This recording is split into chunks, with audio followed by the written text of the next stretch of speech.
Litigation specially without background, all the more अगर आप first generation है, आपके पास चेम्बर्स नहीं है, आपके पास कोई फाइल्स नहीं है, may be you are good at networking, may be you are absolutely bad in networking.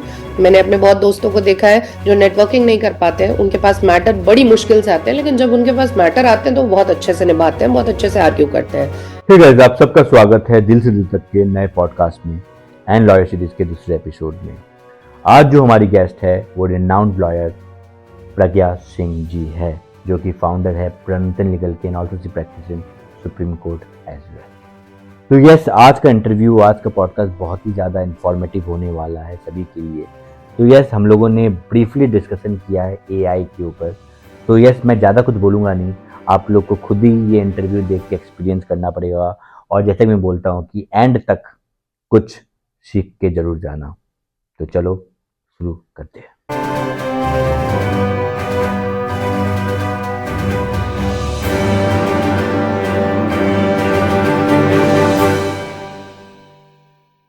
I'll tell you the format of this lawyer series. Yes.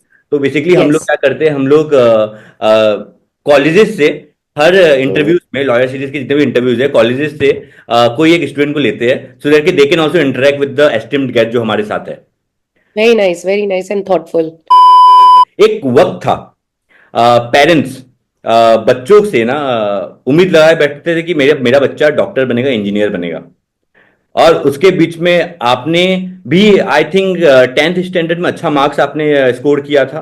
उसके बाद आपने ह्यूमैनिटीज ज्वाइन किया, क्योंकि क्या एक टाइम था 10-15 साल पहले क्या होता था कि अगर आप अच्छे मार्क्स लाते हो ना तो लोग बोलते थे कि यार मेरा बच्चा तो यार साइंस में ही जाएगा, आसपास के लोग भी बोलते थे साइंस में ही जाएगा, लेकिन आपने ह्यूमैनिटीज चूज किया। आपके दिमाग में था कि मुझे लॉ फील्ड में ही जाना है उस वक्त? बिल्कुल भी ये दिमाग में नहीं था कि मुझे लॉ फील्ड में जाना है। ह्यूमैनिटीज चूज करने का कारण ये था, अगर मैं बहुत ऑनेस्टी के साथ बताऊं, वो ये कि जो मेरी बड़ी बहन थी वो 11th और 12th में उसने साइंस लिया था, और उसे साइंस देख के मैं देख रही थी कि वो बहुत स्ट्रगल कर रही है। So I wanted to make my life easy, I will be honest, and I thought कि साइंस मेरा बहुत टेम्परामेंट नहीं है, and again I would consider कि मेरा बहुत मैथमेटिकल माइंड नहीं है, सो एज टू से। तो कॉमर्स को चूज करने में भी मेरे को एक प्रॉब्लम ये आ रही थी कि 10वीं तक चलो किसी तरीके से मैथ्स से काम चला लिया, but what if again 11th and 12th में अगर आपको बिजनेस अकाउंटेंसी में फिर यही काम करना पड़ा, LHS is equals to RHS, then probably I would not be able to justify myself. So I'm that person who likes going towards the easy way out, which might not really be the easiest way. Secondly, my father was also instrumental in identifying my potential probably at that given point in time. And he said कि तुम्हारा social स्वभाव है और you are a people's person. So I personally feel that तुम्हारा बहुत scientific bent of mind नहीं है। सो मेरा सुझाव ये रहेगा, बिकॉज उस समय पेरेंट्स भी इन अ वे गाइड करते हैं, हम छोटे शहरों से आए हैं तो ऐसा नहीं है कि 4 जनरेशन पहले से ही बताया जाता है या हर बात पे डायरेक्ट या गाइड किया जाता है। तो इस तरीके का कहीं ना कहीं फादर ने बोला कि मुझे लगता है अभी तुम एक्सप्लोर करो। One very good thing that happened in my school पर से वाज दैट हमने जब 10th के अपने एग्जाम्स दे दिए, हमारे रिजल्ट्स भी नहीं आए थे, तो I was from army school Allahabad. वहां पे उन्होंने 2 महीने के लिए स्टूडेंट्स के लिए completely free, because a lot of students are confuse at that time कि वो क्या सब्जेक्ट ऑप्ट करें। ट्रस्ट मी, आज भी बहुत बच्चे कंफ्यूज होते हैं कि 10वीं के बाद क्या करें, तो उनके जो मार्क्स आते हैं वो मार्क्स पे उनके डिपेंडेंट होता है कि वो आगे कौन सी फील्ड ले रहे हैं।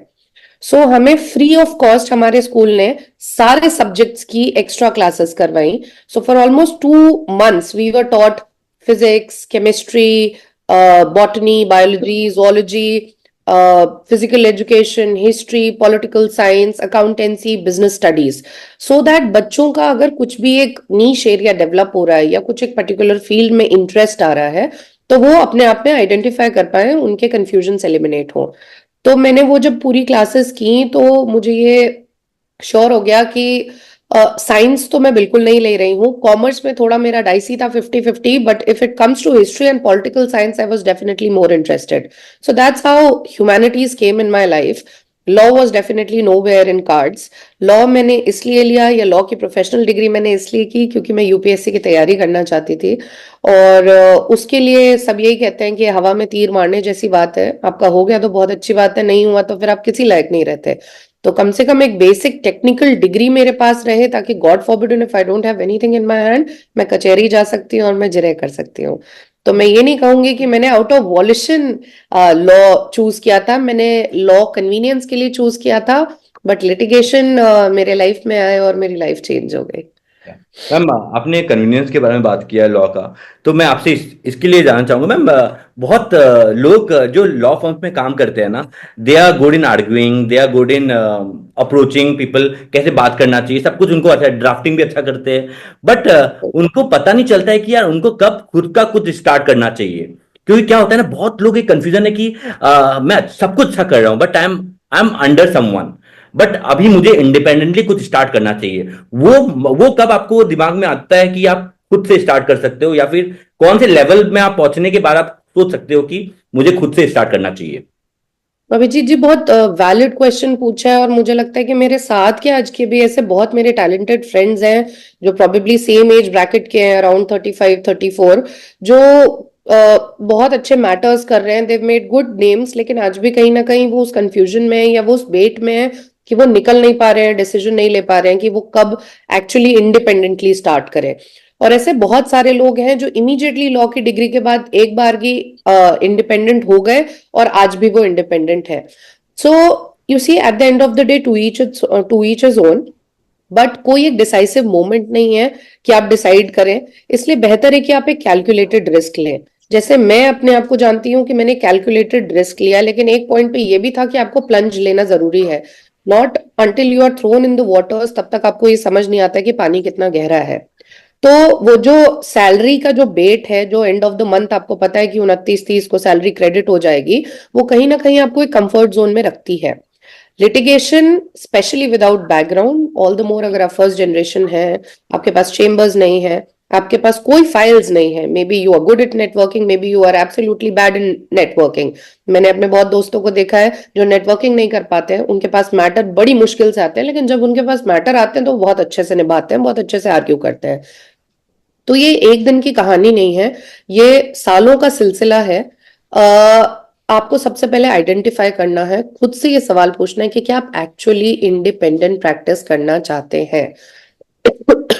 If you are very sure, and I am saying कि 80% इफ यू आर श्योर कि नहीं मैं इंडिपेंडेंट प्रैक्टिस करना चाहता हूं, उसके लिए भी मुझे लगता है कि कम से कम even if you are working somewhere else, until unless आप कॉन्ट्रैक्चुअल ऑब्लिगेशंस के अंडर नहीं है, सो सॉरी, तो भी आपको एटलीस्ट जब तक आपके हाथ में 4 मैटर ना हो, ये मेरा अपना अनुमान है, 4 से 5 मैटर ना हो जो आपको महीने में कुछ नहीं तो एटलीस्ट स्टार्टिंग में 8 से 10 दिन व्यस्त रखें, which means you will have to go to the court, तब तक मुझे लगता है थोड़ी जल्दीबाजी नहीं करनी चाहिए।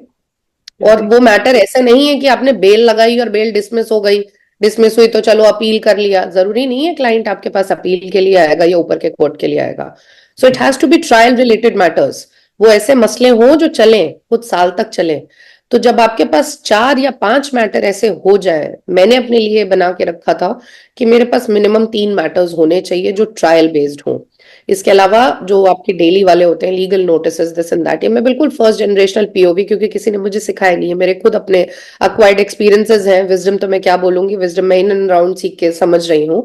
बट आप पहले खुद आइडेंटिफाई करें, सेकंड आप एक कैलकुलेटेड रिस्क लें, आप अपने फंड्स फाइनेंसेस को ये भी देखें और मान के चलें कि अगर आप एंटरप्रेन्योर हैं या आप एक न्यू बिजनेस को वेंचर को आप स्टार्ट कर रहे हैं, तो डायरेक्टली आपको बेनिफिट नहीं होगा। ऐसा नहीं है कि पहले महीने या दूसरे महीने ही वकील आपके पास मुवक्किल आने लगेंगे। सो आप अपना +3 और -3 का हिसाब मान के चलिए कि हो सकता है आपके पास जो रखे पैसे हैं वो भी अगले 3 महीने तक प्रोफेशन में जाएंगे ही, हो सकता है आपको कुछ भी वापस ना मिले। However, after the third month if you are able to feel कि बहुत प्लस नहीं हो रहा है लेकिन जेब से पैसा भी नहीं खर्च हो रहा है, तो मुझे लगता है कि that gives you a lot of confidence. I'll be candid. I, in a way, now when I look at things in retrospect, I feel कि मैंने एक स्मार्ट काम किया था। मैं जिंदल में पढ़ा रही थी, मैंने उस टाइम ठीक ठाक कुछ सेविंग्स की, एक किसी मैटर से मुझे अच्छा विंडफॉल आया तो मैंने उस अपना लिटिगेशन डेफिनेटली स्टार्ट किया। लेकिन मेरे पास उस समय कुल 2 फाइल्स थी। हाउएवर उससे पहले मेरे को एक I would say market risk समझ में आ गया था कि नाम है, मैटर आ जाएंगे, लोग आते हैं, I am decent in networking, word of mouth अच्छा है, कहीं ना कहीं लोग अप्रोच करते हैं, they are still in touch. Even when I was teaching at university there were people who were asking and seeking information, legal information, तो मैं उनको समझाती थी, बता देती थी वेदर आई वाज चार्जिंग और नॉट चार्जिंग फॉर इट। तो मैं जब वापस आई हूँ दोबारा प्रोफेशन में, तो मैंने खुद को 3 महीने दिए और मैंने यही सोचा कि नहीं, अभी देखते हैं कि गाड़ी आगे बढ़नी चाहिए। If it works out very well and good, if it doesn't work out then I have to find out some sort of fixed income जहां से कुछ एक खर्चा पानी निकल जाए, ताकि मेरा रखा पैसा ना खर्चा हो। सो एट द सेम टाइम मैं एक फुल टाइम फैकल्टी के बाद मैंने काफी मेहनत की। I turned as an adjunct professor, जिसकी वजह से मुझे महीने में पर वीक मुझे 2 लेक्चर्स देने पड़ते थे। सो मेरा कुछ स्केड्यूल इस टाइप का था कि मैं मंडे ट्यूसडे वकालत करती थी, फिर मैं वेंसडे थर्सडे पढ़ाती थी, और फिर मैं फ्राइडे सैटरडे संडे फिर वकालत करती थी। बट उससे मुझे एटलीस्ट 3 मंथ्स के लिए, एक सेमेस्टर के लिए मुझे एक फिक्स्ड अमाउंट ऑफ इनकम आया, क्योंकि मुझे बहुत फियर था कि मेरे सारे पैसे खत्म हो जाएंगे और एक भी मैटर नहीं आया तो मैं क्या करूंगी। तब उस 3 महीने में मुझे ये समझ आ गया कि मैटर्स भी आ रहे हैं, मैं कोर्ट भी जा रही हूँ regularly, and now I am in that state कि मुझे 2 नाव की सवारी नहीं करनी है। I have to be loyal to one profession. So with like I had to take a call that now I will leave teaching and I will come back with full swing in litigation. So इस तरीके के आप calculated moves लीजिए। Secondly, there is no right time for anything to be true. जिस point पे जिस समय आपको फील हो जाए। बट अब ये नहीं होना चाहिए कि आपको कुछ अनुमान ही नहीं है, कुछ आइडिया ही नहीं है, आपने बहुत सारा पैसा इन्वेस्ट कर दिया जबकि आपको पता है कि आपके पास क्लाइंट्स ही नहीं है।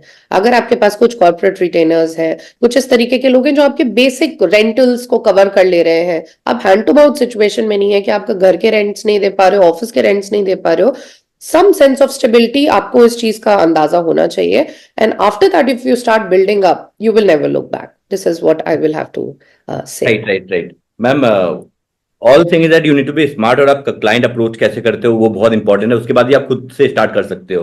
तो उसी में आते हैं मैम, आजकल एआई आप बोल सकते हो कि बहुत लॉयर्स लोग की लाइफ में बहुत स्पून फीडिंग हो गया है, जो नए जो यंगस्टर्स है। मैं अब फिर भी जो एक लेवल तक पहुंच गए, मैं उनको नहीं बोलूंगा कि उनको, चलो वो लोग एक जोन से गुजर चुके हैं, उनके पास वो एक्सपीरियंस है तो वो लोग यूज करें समझ में आता है। बट जो मैंने खुद देखा है, क्योंकि my sister runs a firm in Mumbai only, तो मैंने देखा है कि काफी जो इंटर्न्स आते हैं, जो नए नए एसोसिएट आते हैं, यंगस्टर जो आते हैं, वो लोग क्या करते हैं, ड्राफ्टिंग के नाम पे वो लोग एआई चैट जीपीटी में लिखते हैं एंड वो पूरा कॉपी पेस्ट करके डाल देते हैं। तो मेरा बस ये सवाल आपसे ये है कि कहीं ना कहीं इससे आप सीख कुछ नहीं रहे हो, आपको नॉलेज नहीं मिल रहा है। बिल्कुल आपको वही चीज हो गया कि आपको बचपन में मॉम डैड हाथ पकड़ के चला रहे थे, तो वो अभी चैट जीपीटी आपको हाथ पकड़ के चला रहा है, वो ये चीज हो गया है। राइट राइट, तो राइट। ये चीज आप क्या बोलोगे कि बहुत ज्यादा एआई के आने के बाद बहुत ज्यादा डिफिकल्ट हो गया है आगे के जनरेशन के लिए जो लॉयर है? देखिए, मैं हमेशा से ही इस चीज के पक्ष में रही हूँ कि टेक्नोलॉजी के साथ हमें खुद को अपग्रेड करना चाहिए। तो जैसे जैसे समय बढ़ेगा, शताब्दियां बदलती जाएंगी, टेक्नोलॉजी का पेनिट्रेशन और डीपर होता जाएगा। So we also have to like really up our game. अभी हम ये बोलें कि हम आर्केइक और रिडंडेंट प्रैक्टिसेस में रहें, हम सिर्फ पेपर वर्क करें, वो संभव नहीं है। नोबडी वुड हैव एक्सपेक्टेड कि इंडिया में कोविड के टाइम पे कोर्ट्स मोर और लेस कंप्लीटली पेपरलेस हो जाएंगे, वेबएक्स प्रोसीडिंग्स होंगी इस तरीके से। सो कोर्ट्स भी अपने आप को इक्विप कर रहे हैं, लोग भी अपने आप को जनरेशन्स के साथ बदल रहे हैं। Now let's talk particularly about AI. AI जो है एक बहुत अच्छी चीज है, जिसका इन्वेंशन प्रॉबेबली एक बेटर कॉज के लिए किया गया था, लेकिन of course it comes with evils as well. And when we talk about AI का intervention in the legal field, मुझे लगता है ये एक बून वर्सेस बेन दोनों है। मैं ये कहूंगी कि एआई का यूजेज होना चाहिए, लेकिन अनटिल अनलेस वहां पे ह्यूमन इंटरवेंशन नहीं है, या कहीं ना कहीं उसको एक प्रॉपर तरीके से उसके लिए कोड ऑफ कंडक्ट या एक एथिकल गाइडलाइंस नहीं बनी हुई है, तब तक मुझे लगता है it is like walking on a very slippery road. आप जो है ना किसी भी डॉक्यूमेंट को रिव्यू कर सकते हैं, आप ड्राफ्टिंग कर सकते हैं, प्रॉपर आप रिसर्च कर सकते हैं, आप प्रूफ रीडिंग कर सकते हैं, आप केस स्टडीज जितने हैं ये सारी चीजें डाल सकते हैं। जब से ये इडियट बॉक्स हमारे लाइफ में आया है तब से हमने धीरे धीरे अपने मस्तिष्क का इस्तेमाल करना कम कर दिया है। So the brain is also a machine eight the end of the day. Laser you use it, उसमें जितना कम तेल पड़ेगा मुझे लगता है उसका आपका कहीं ना कहीं आपका वो लेवल्स डाउन होने लगते हैं। जितना पका पकाया माल आपको मिलेगा आप उतना अपना स्किल एनहांस नहीं कर पाएंगे। तो एआई के जनरेशन में ये कहना कि लॉयर्स कंप्लीटली ऑब्लिवियस रह सकते हैं इस चीज से, ये बिल्कुल संभव नहीं है।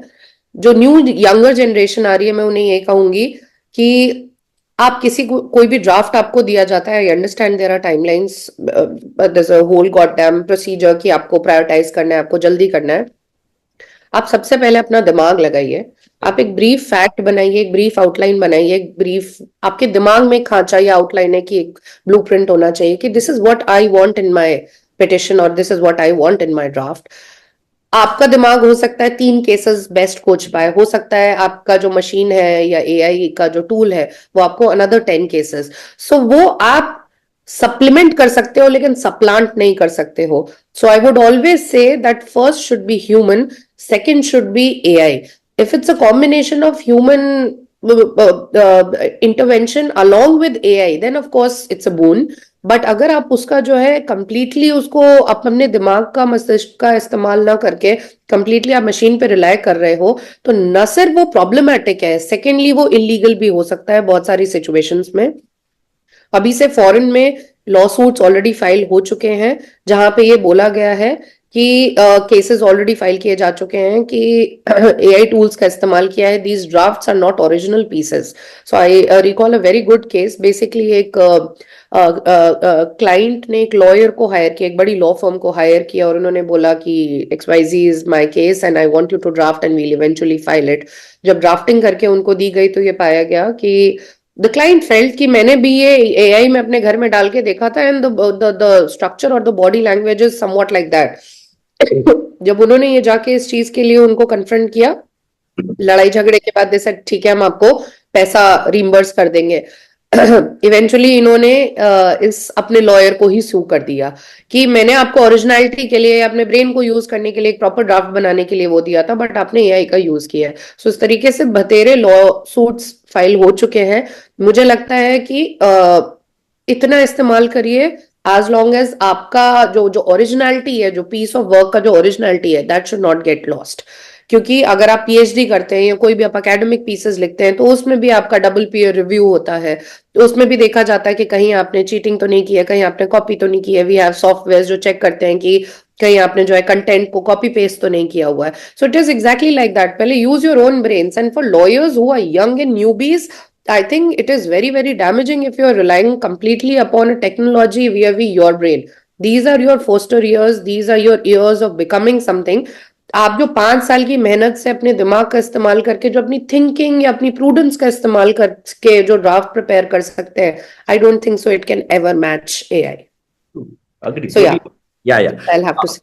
Yeah. So, मानसी, आपके पास एक सवाल था तो Yes. मैम से नॉलेज ले लो जितना लेना है, ठीक है? आप मैम से पूछ लो।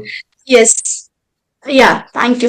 Good evening, ma'am. I'm Mansi Birazdar and I'm currently in my final year in Ajinkya D.Y. Patil University, Pune.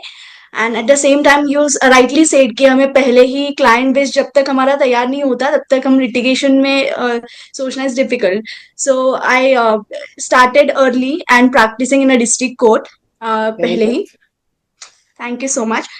So data privacy जो है अभी बहुत बड़ा इशू बन गया है और बहुत ऐसे फोन कॉल्स भी हमें आते हैं डाटा प्राइवेसी को लेके।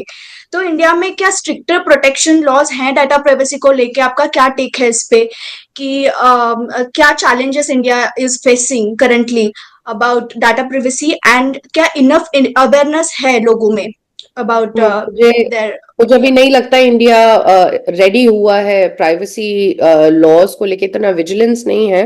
बहुत अच्छा हुआ था कि सुप्रीम कोर्ट ने अपील की आर्टिकल 21 के एम्बिट के अंदर कि there is something called as right to privacy. Puttaswamy का जजमेंट है। तो बेसिकली प्राइवेसी को माना गया कि इंसान की प्राइवेसी नाम की कोई चीज भी हो सकती है। And when we are using the word privacy it can extend to a lot of levels. आप क्या काम करते हैं, आपका क्या क्लाइंटल है, आप घर के अंदर क्या कर रहे हैं, आपने क्या कपड़े पहने हुए हैं, आपके मोमेंट्स को मॉनिटर किया जा रहा है, आपके लोकेशंस क्या है। हम कोई नया फोन लेते हैं, 10 एप्स को डाउनलोड करते हैं, खटाखट खटाखट करके स्किप करते जाते हैं, अलाउ करते जाते हैं हम अपनी लोकेशंस को हर समय। So you know there is probably a big boss who is watching us, who is constantly locating us, but हम इतने यूज टू हो चुके हैं, या हमें इस चीज की इंपॉर्टेंस या हमें रेलेवेंस नहीं समझ आती है, या हमें ये नहीं समझ आता है कि गॉड फॉरबिडन, अगर if this data, this stored data, ये कहीं किसी गलत हाथ में लगा, then it can be a potent weapon to a lot of misuse. और किस तरीके के, जैसे हम जिस तरीके के समय में जा रहे हैं, कहते हैं कि आगे अगर वर्ल्ड वॉर भी हुई तो वो टेक्नोलॉजिकली ड्रिवन होगी, तो कौन किसको कितना नुकसान कर सकता है। एक्चुअली आप अपने घर के दरमियान क्या कर रहे हैं, क्या नहीं कर रहे हैं, वो एक जो है थर्ड पार्टी को दे दिया जाए, और वो थर्ड पार्टी कभी उसे पब्लिक में अगर सेल कर देती है, तो इसके क्या क्या रैमिफिकेशंस हो सकते हैं। ये बहुत सीवियर इशू है। मुझे लगता है हमारे देश में लीगल नॉलेज ही नहीं है, सबसे पहली बात तो। अभी तो अगर आप प्रिवेसी, बहुत एक डिस्टेंट ड्रीम हो जाता है। First of all, the levels of literacy in our country is abysmally low. Secondly, regarding privacy लोगों को इतना अभी अवेयरनेस नहीं है, इतना नॉलेज ही नहीं है, उनको नहीं पता है कि किस तरीके से हम टेक्नोलॉजिकली डिपेंडेंट हो चुके हैं, और हमने हर चीज खुद से out of our own volition, जब हमें नॉलेज भी नहीं है, वो हमने दूसरे के हाथ में, थर्ड पार्टीज के हाथ में दिया हुआ है। Laws are still very premature. मुझे लगता है इतने बड़े बड़े अभी कोई लिटिगेशंस नहीं हुए हैं, अभी ऐसा कोई प्रेसिडेंट्स नहीं ले डाउन किए गए हैं। थोड़ा थोड़ा सरकार को कॉग्निजेंस है, laws over the period of time develop होंगे, but still at this period of time मुझे लगता है अभी हम बहुत ही एक नेसेंट स्टेज पे हैं, and lot still needs to be done. जाने के पहले मुझे ये सवाल, अभी मेरी टीम ने बोला कि ये सवाल बहुत हम लोग को पॉपअप हुए थे रिसेंटली लॉयर सीरीज के इंटरव्यूज में। तो लोगों ने पूछा, और मैंने आप पे भी रिसर्च किया, आपने एलएलएम कैम्ब्रिज से किया है, राइट? राइट। बट लोगों का बहुत ये सवाल है कि जिनसे भी बात करो वो एलएलएम बाहर से ही क्यों करते हैं, इंडिया से क्यों नहीं करते हैं? ये मतलब मुझे लगता है ये हम ये we are in the 21st century, but ये 21वीं 22वीं शताब्दी की बात नहीं है। अगर आप पहले जाएं तो गांधी जी को अगर आप देखें, उस जमाने में उन्होंने जो है यूनिवर्सिटी कॉलेज लंदन से अपनी एलएलबी की डिग्री की है। अगर so India is still a part of the common law, और हम कॉमनवेल्थ नेशन का पार्ट है। ब्रिटिशर्स ने हमारे ऊपर राज किया है, and most of our laws are still they were still made by the Britishers. जब वो आए हैं यहाँ पे, जैसे जस्टिस ये लॉर्ड मैकॉले थे, उन्होंने पुराना आईपीसी बनाया था, so on and so fourth. तो कहीं ना कहीं आज भी बहुत एक अमिट छाप है, या कहीं ना कहीं lot of their is a correspondence, या एक दूसरे के ऊपर रिलायबिलिटी है, कहीं ना कहीं एक कॉमनैलिटी है दोनों लॉज के बीच में। तो और लॉ एक बहुत ही टेक्निकल डिग्री है। तो यदि हम स्पेसिफिकली इंडिया के कानून की बात करें, इंडियन लॉज की बात करें, तो मुझे लगता है एक बेस डिग्री एलएलबी की है, जो सब किसी को आनी चाहिए, क्योंकि आप अपने देश के आईन से, अपने देश के संविधान से, अपने देश के बाकी जो भी अम्ब्रेला लॉ में जो लॉज सब्स्यूम करते हैं, उन सब से आप बेसिक आपका बन जाता है, एक आपकी एक आपका एक बिल्डिंग ब्लॉक बन जाता है। वो एक बेसिक डिग्री है जो हर किसी को दी जा सकती है। However of course there are people, जैसे आप एमएससी करते हैं, जैसे आप एमकॉम करते हैं, स्पेशलाइजेशन यदि आप करते हैं लिटिगेशन एलएलबी में, तो कभी कभी मुझे ऐसा लगता है कि ये बेहतर है कि आप क्रॉस जुरिस्डिक्शन जाए, आप दूसरे जुरिस्डिक्शन जाए। जैसे मैं अपने कैम्ब्रिज की बात करूं, 175 बच्चों का हमारा एक कम्युनिटी था, कोहोर्ट था, जिसमें कम से कम कुछ नहीं तो 60 से 70 जुरिस्डिक्शन के बच्चे थे। चाहे हम कॉफी पी रहे हो, हम खाना खा रहे हो, हम नेटवर्किंग कर रहे हो, हम क्लास में पढ़ रहे हो, एक छोटे टॉपिक पे, और वो जरूरी नहीं है even if everybody was studying in UK, but हम अलग अलग देशों से आए थे, तो हम अपने अपने राज्यों के, अपने अपने देशों के कानून की बात करते थे। एक बहुत ही होलिस्टिक एनवायरनमेंट क्रिएट होता था। एक लॉ के कितने पीओवीज हो सकते हैं वो आप डेवलप करते थे। तो ये जो क्रॉस बॉर्डर जुरिस्डिक्शनल लॉज जो आपने उस पॉइंट पे सीखे, वो मुझे लगता है उसने मुझे बहुत मदद किया है। पहले फैशन नहीं था, अब थोड़ा सा फैशन भी इन अ वे बनता जा रहा है that it is cool to do a masters from abroad. I still don't feel इतना कोई ऐसा कोई बिग डील है। आपको बाहर से अपॉर्चुनिटी मिलती है, end of course with scholarship, until unless you are very rich, very nice, but अगर आपको स्कॉलरशिप मिलती है, नथिंग बैड। प्लीज आप बाहर जाइए। एक बाहर की डिग्री आपको बहुत सारी चीजें सिखाती है, सिर्फ एक एलएलबी की डिग्री, एलएलएम की डिग्री के साथ नहीं, आप एक बहुत एक्सपीरियंसेस के साथ आते हैं। एक आपका वास्ट रेpertoire क्रिएट हो जाता है, जिसमें एक way of life, way of living, आपका लिटरेचर का कंटेंट बहुत बढ़ता है। हाउएवर अगर आप इंडिया में कर रहे हैं तो प्रोबेबली हो सकता है कि आपका डोमेन सीमित हो।